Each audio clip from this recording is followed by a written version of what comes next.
आकाशवाणी जम्मू ऐ संजा खबरें च तुंदा स्वागत। पैह्ले खास खबरें कन्नै में श्रुति खजूरिया।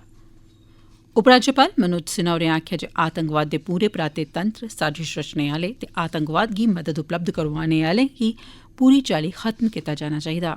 उपराज्यपाल मनोज सिन्हा होरें आखेआ जे जम्मू कश्मीर च कला, साहित्य, संगीत ते रीति रिवाजें च समृद्ध सांस्कृतिक बनसबनता ऐ ते इयै लोकें गी इक दुए कन्नै जोड़दी ऐ। प्रधानमंत्री नरेंद्र मोदी होरें ब्रिक्स दे सदस्य मुल्खें गी आखेआ जे ओह् किट्ठे होइयै आतंकवाद ते आतंकवादी गतिविधिएं गी रपेआ पैसा उपलब्ध करोआने आलें कन्नै सख्ती कन्नै निब्बड़न।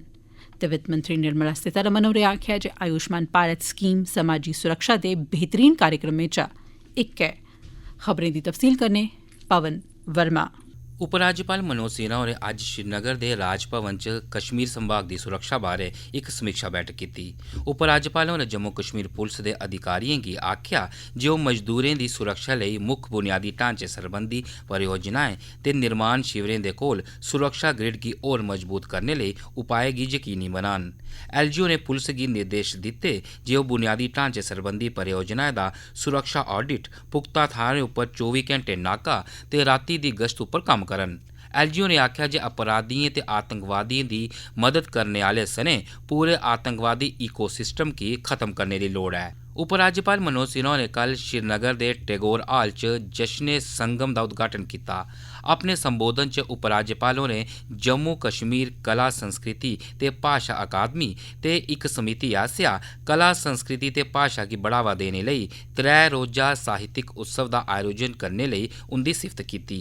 उ'नें आखेआ जे जम्मू कश्मीर कोल कला, साहित्य, संगीत ते लोक परंपरा दा समृद्ध खजाना ऐ जेह्ड़ा इत्थुआं दे लोकें गी किट्ठे बन्नी रखदा ऐ। उ'नें एह् बी आखेआ जे जश्ने संगम जनेह् उत्सव भाशा, संस्कृति ते बक्ख-बक्ख क्षेत्रें दे लोकें गी जड़ें कन्नै जोड़ने ते संस्कृति दा जश्न मनाने लेई इक थाह्र दिंदा ऐ जेह्ड़ा एक भारत श्रेष्ठ भारत दी भावना उप्पर बी खरा उतरदा ऐ। उपराज्यपाल होरें आखेआ जे विद्यार्थियें च हिंदी ते दूइयें भाशाएं गी गैर हिंदी भाशी खित्ते च बढ़ावा देना इक अहम भूमिका गी दर्शांदा ऐ। उ'नें आखेआ जे हिंदी सिनेमा पूरी दुनिया च फैले दा ऐ ते उ'न्नै हिंदी भाशा गी बढ़ावा देने च इक अहम भूमिका नभाई ऐ। उ'आं गै क्षेत्रीय भाशाएं ने बी संस्कृति ते साहित्य च बड़ा मता योगदान दित्ता ऐ। उ'नें एह् बी गलाया जे राश्ट्री शिक्षा नीति 2020 च बी मातृ भाशा गी बढ़ावा देने लेई ते स्कूलें च बच्चें गी मातृ भाशा च पढ़ाई कराने लेई आखेआ गेआ ऐ। उपराज्यपाल होरें प्रधानमंत्री नरेंद्र मोदी हुंदे पिछले किश ब'रें च जम्मू कश्मीर दियें भाशां जि'यां हिंदी, डोगरी, कश्मीरी, उर्दू, गोजरी, प्हाड़ी, पंजाबी ते शीना गी बढ़ावा देने लेई जेह्ड़े कदम चुक्के न उंदी सराह्ना कीती। इस मौके उप्पर उपराज्यपाल होरें कश्मीरी संभाग दे बच्चें गी जिनें 10वीं जमात च हिंदी सब्जैक्ट च शैल नंबर हासल कीते हे उनेंगी सम्मानित कीता। उ'नें आखेआ जे युवाएं गी लल्लेश्वरी, शेख अल आलम, संत कबीर दास ते होर दुए सूफी संतें दे जीवन कोला मता किश सिक्खना लोड़चदा ऐ। उपराज्यपाल मनोज सिन्हा होरें कल गांदरबल दे गगनगिर दा दौरा लाया ते उत्थै कम्म करा'रदे एजेंसी दे अफसरें ते कर्मचारियें कन्नै मलाटी कीती ते प्रोजेक्ट साइट उप्पर सुरक्षा इंतजाम दी समीक्षा कीती। अपने इस दौरे दौरान उपराज्यपाल होरें पुलस दे अफसरें, प्रशासन दे अधिकारियें, एजेंसी दे अधिकारियें ते सुरक्षा एजेंसियें कन्नै इक बैठक दी अध्यक्षता कीती।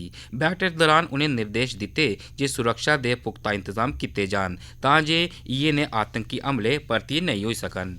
उपराज्यपाल मनोज सिन्हा होरें कल जम्मू यूनिवर्सिटी च international conference on endocrinology, metabolism ते रिप्रोडक्शन एक्सप्लोरिंग न्यू फ्रंटियर्स दा उद्घाटन कीता।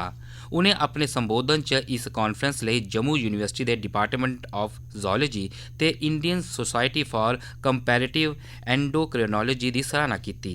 उपराज्यपाल होरें स्वस्थ समाज लेई साइंसदानें ते शिक्षाविद दी अहम भूमिका दी बी सराह्ना कीती। उ'नें केंद्र शासत प्रदेश जम्मू कश्मीर च शिक्षा दे क्षेत्र च बदलाव दी अगुवाई करा'रदी जम्मू यूनिवर्सिटी दी बी सराह्ना कीती। रियासी दे जिला विकास कमिशनर विशेष महाजन होरें अज्ज दिल्ली अमृतसर कटरा एक्सप्रेसवे प्रोजेक्ट दी प्रगति दा जायजा लाया। उ'नें जमीन दे मालकें गी मुआवजा देने दे अलावा हासल होई दी जमीन दी बी समीक्षा कीती। साढ़े जिला संवाददाता दविंदर ठाकुर हुंदे कन्नै गल्लबात करदे होई डीसी विशेष महाजन होरें आखेआ देखिए, एक्सप्रेसवे का काम चल रहा है। बीच में कुछ इश्यूज थे जो सॉर्ट आउट ऑलमोस्ट हो गए हैं। जहां तक डिस्ट्रिक्ट रियासी के पार्ट का है, मुझे उम्मीद है कि आने वाले लगभग 1 साल इनका जो टारगेट है 25 अगस्त के बियॉन्ड का है, तो अगर ये एग्जैक्टली उस टाइम पे नहीं, still they will be able to manage it within the given decent time. अभी वही चर्चा आपके सामने भी हो रही थी। उम्मीद यही है कि ये एक्सप्रेसवे बनने से जो बेनिफिट्स हैं डिस्ट्रिक्ट रियासी को मिलेंगे, माता की यात्रा को जो बढ़ावा मिलेगा, उन सारी चीजों को लेके हम बेहतर चलें। सांबा जिले ਦਾ ਰੋਜ਼ਗਾਰ ਤੇ ਪਰਾਮਰਸ਼ ਕੇਂਦਰ ਬੇਰੋਜ਼ਗਾਰ ਯੁਵਾਵਾਂ ਦੀ ਮਦਦ ਵਾਸਤੇ ਮੁਮਕਿਨ ਤੇਜਸਵਨੀ ਤੇ ਸਪਰਿੰਗ ਆਂਟਰਪ੍ਰੀਨਿਓਰਸ਼ਿਪ ਇਨੀਸ਼ੀਏਟਿਵ ਜਿਨੇ ਕਈ ਹੋਰ ਸਵਰੋਜ਼ਗਾਰ ਯੋਜਨਾएं गी लागू करारदा है तां जे ओह यातायात क्षेत्र दे कन्नै होरनें क्षेत्रें च भी अपना कारोबार शुरू करी सकन। साढ़े जिला संवाददाता सतपाल शर्मा हुंदे कन्नै गल्लबात करदे होई सांबा जिले दे रोजगार ते परामर्श केंद्र दे असिस्टेंट डायरेक्टर नरेश कुमार होरें आख्या, जितने भी हमारे सांबा डिस्ट्रिक्ट के अनएम्प्लॉयड यूथ हैं उनसे ये अपील करना चाहता हूं कि गवर्नमेंट ने चलाई हुई स्कीम्स का नाम है मुमकिन स्कीम्स।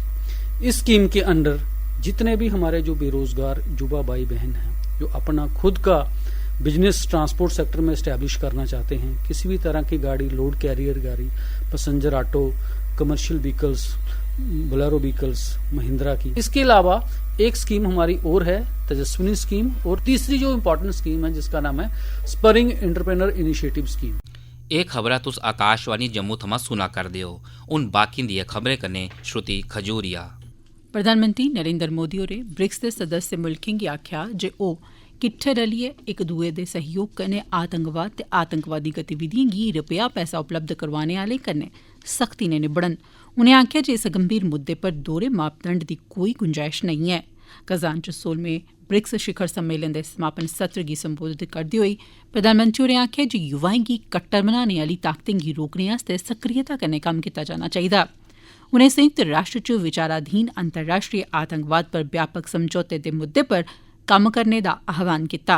प्रधानमंत्री होरें बी आखेआ जे साइबर सुरक्षा ते आर्टिफिशियल इंटेलीजेंस गी सुरक्षित बनाने सरबंधी वैश्विक दिशा निर्देशें पर कम्म करना चाहिदा। प्रधानमंत्री होरें आखेआ जे ब्रिक्स शिखर सम्मेलन ऐसे समें पर होआ'रदा ऐ जिसलै दुनिया युद्ध, संघर्ष, आर्थिक यकोतक्की, जलवायु बदलाव ते आतंकवाद सने नेकां चुनौतियें दा सामना करा'रदी ऐ। मोदी होरें आखेआ जे भारत युद्ध दा नेईं सगुआं गल्लबात ते कूटनीति दा समर्थक ऐ। प्रधानमंत्री होरें आखेआ जे ब्रिक्स सुरक्षित, मजबूत ते समृद्ध भविक्ख आस्तै नमें मौकें दे सृजन आस्तै सक्षम ऐ ते कोविड-19 गी हराइयै ब्रिक्स ने अपनी क्षमता गी साबित कीता ऐ। मोदी होरें आखेआ जे ब्रिक्स दा दुनिया च एह् सनेहा जाना चाहिदा जे ओह् बड्डे ते बंड पोआने आह्ला नेईं सगुआं जन हितकारी संगठन ऐ। प्रधानमंत्री होरें आखेआ जे भारत ब्रिक्स सांझेदार दे तौर पर नमें मुल्खें दा स्वागत करने लेई बी त्यार ऐ। उनें संयुक्त राष्ट्र सुरक्षा परिषद, बहुपक्षी विकास बैंकें ते विश्व व्यापार संघ जनेह् वैश्विक संस्थाएं च समेंबद्ध ढंगै सिर सुधार लागू करने पर भी जोर पाया। वित्त मंत्री निर्मला सीतारमण होरें आखेआ जे आयुष्मान भारत योजना समाजिक सुरक्षा दे बेहतरीन कार्यक्रमें चा इक ऐ। अमरीका च पेनिसल्वेनिया यूनिवर्सिटी दे तैह्त इक बिजनेस स्कूल च इक कार्यक्रम दौरान खजाना मंत्री होरें आखेआ जे कार्यक्रम लोकें गी सेहत बीमा प्रदान करने लेई शुरू कीता गेआ ऐ। इस दे तैह्त 6 करोड़ 30 लक्ख थमां मते लोकें गी अस्पताल च इलाज उपलब्ध करोआया गेआ ऐ। उनें बी आखेआ जे हून इस कार्यक्रम दा लाह् 77 ब'रें थमां मती उमरी दे सारे लोकें आस्तै उपलब्ध ऐ। डिजिटल ढांचे बारै खजाना मंत्री होरें आखेआ जे भारत दे हर नागरिक आस्तै डिजिटल पुज्ज एक्सेस यकीनी कीती गेई ऐ, जेह्ड़ा इक बड़ा गै शक्तिशाली माध्यम ऐ। उनें आखेआ जे डिजिटल ढांचे दी बदौलत भारत तेजी कन्नै बधदी अर्थव्यवस्था बनेआ ऐ। केंद्र ने अज्ज भारत ब्रांड चना दाल दी बिक्री दा दूआ गेड़ शुरू कीता ऐ। भारतीय राष्ट्रीय सहकारी उपभोक्ता परिसंघ लिमिटेड NCCF ते भारतीय राष्ट्रीय कृषि सहकारी विपणन परिसंघ NAFED दे माध्यम राएं एह् बिक्री कीती जा'रदी ऐ।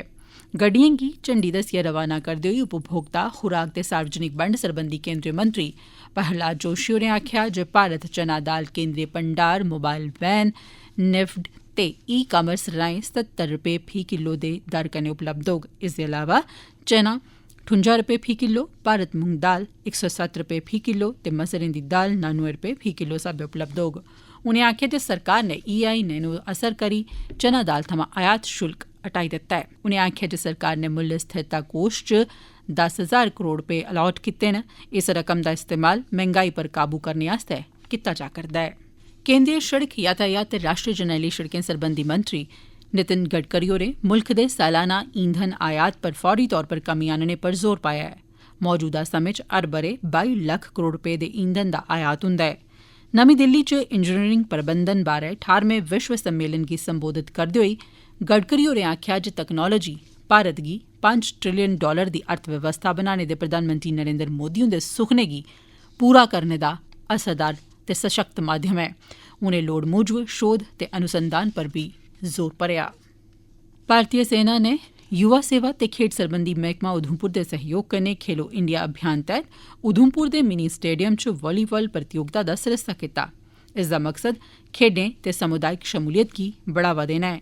इयै नेह् कार्यक्रमें कन्नै न छड़ा सेहतमंद मुकाबलेबाजी गी बढ़ावा थ्होंदा ऐ, सगुआं एह्दे राएं सांस्कृतिक आदान प्रदान, आपसी रिश्तें गी बढ़ावा बी हासल हुंदा ऐ।